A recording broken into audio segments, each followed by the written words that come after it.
ಯಾಕೆ ಸಿಕ್ಕಾಕೊಂಡಂತೆ ಮಾತಾಡೋದಕ್ಕೆ ಬಾಯೇ ಬರ್ತಿಲ್ವಾ? ಇಷ್ಟು ಸಲ ಡಯಲ್ ಮಾಡಿದಾರಾ?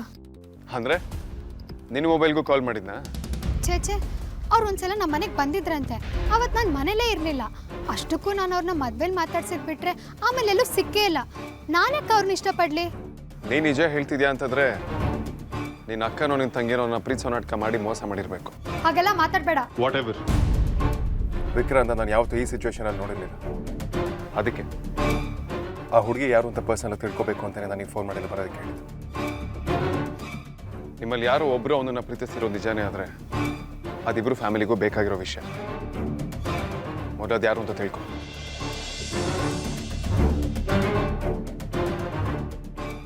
ಎಕ್ಸ್ಕ್ಯೂಸ್ ಮೀ, ಅರ್ಥ ಆಯ್ತಾ?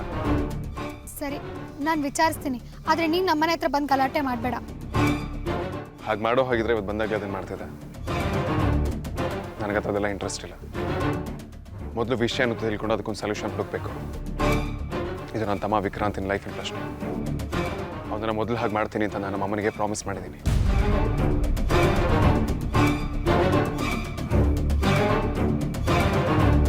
ಹಲೋ, ಯಾಕೇನು ಮಾತಾಡದೆ ಸುಮ್ಮನೆ ನಿಂತಿದ್ಯಾ? ನನಗೆ ಸ್ವಲ್ಪ ಟೈಮ್ ಬೇಕು, ವಿಚಾರಿಸಿ ಹೇಳ್ತೀನಿ. ನನಗೆ ಆದಷ್ಟು ಬೇಗ ಗೊತ್ತಾಗಬೇಕು.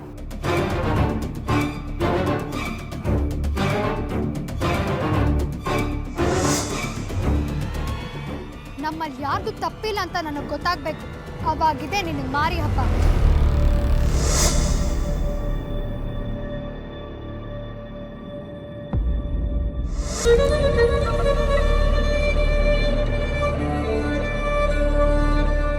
ಅಕ್ಕ, ಇವತ್ತು ಆ ಶುಂಠಿ ಶಂಕರ ನಮ್ಮ ಮನೆ ಹತ್ರ ಯಾಕೆ ಬಂದಿದ್ದ ಅಂತ ನಂಗೆ ಗೊತ್ತಾಯ್ತು.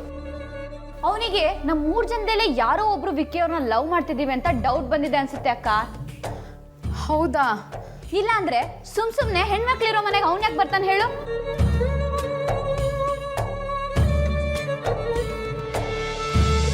ಅವನಿಗೆ ಹೇಗೆ ಗೊತ್ತಾಯ್ತು? ಹೇಗೆ ಅಂತ ನನಗೂ ಗೊತ್ತಿಲ್ಲ ಅಕ್ಕ. ಇವತ್ತು ದಿನ ಎಲ್ಲ ಇದನ್ನೇ ಯೋಚನೆ ಮಾಡಿದ್ದೀನಿ. ಇವತ್ತು ಗೇಟ್ವರೆಗೂ ಬಂದವನು ನಾಳೆ ಮನೆ ಒಳಗೆ ಬಂದು ಅಪ್ಪ ಅಮ್ಮಂಗೆ ವಿಷಯ ತಿಳಿಸಲ್ಲ ಅಂತ ಏನು ಗ್ಯಾರಂಟಿ? ಅವನು ಹಾಗೆಲ್ಲ ಮಾಡ್ತಾನೆ ಅಂತೀಯಾ? ಅಮ್ಮು ಅಕ್ಕ ಹೇಳ್ತಿರ್ತಾಳಲ್ಲ, ಆ ಶುಂಠಿ ಶಂಕರ ನಂಬಕ್ಕಾಗಲ್ಲ ಅಂತ. ಅವ್ನು ಹಾಗೆ ಮಾಡಿದ್ರು ಮಾಡ್ದ. ಈಗ ಏನು ಮಾಡೋದು? ನೀನೊಂದು ಕೆಲಸ ಮಾಡು. ವಿಕ್ಕಿ ಅವ್ರಿಗೆ ಕಾಲ್ ಮಾಡಿ ನಿಮ್ಮ ಅಣ್ಣಂಗೆ ವಿಷಯ ಗೊತ್ತಾಗಿದೆ, ಯಾವುದೇ ಕಾರಣಕ್ಕೂ ನಿನ್ನ ಹೆಸರು ಬರದೇ ಇರೋಕೆ ನೋಡ್ಕೊಳ್ಳಿ ಅಂತೇಳಿ ರಿಕ್ವೆಸ್ಟ್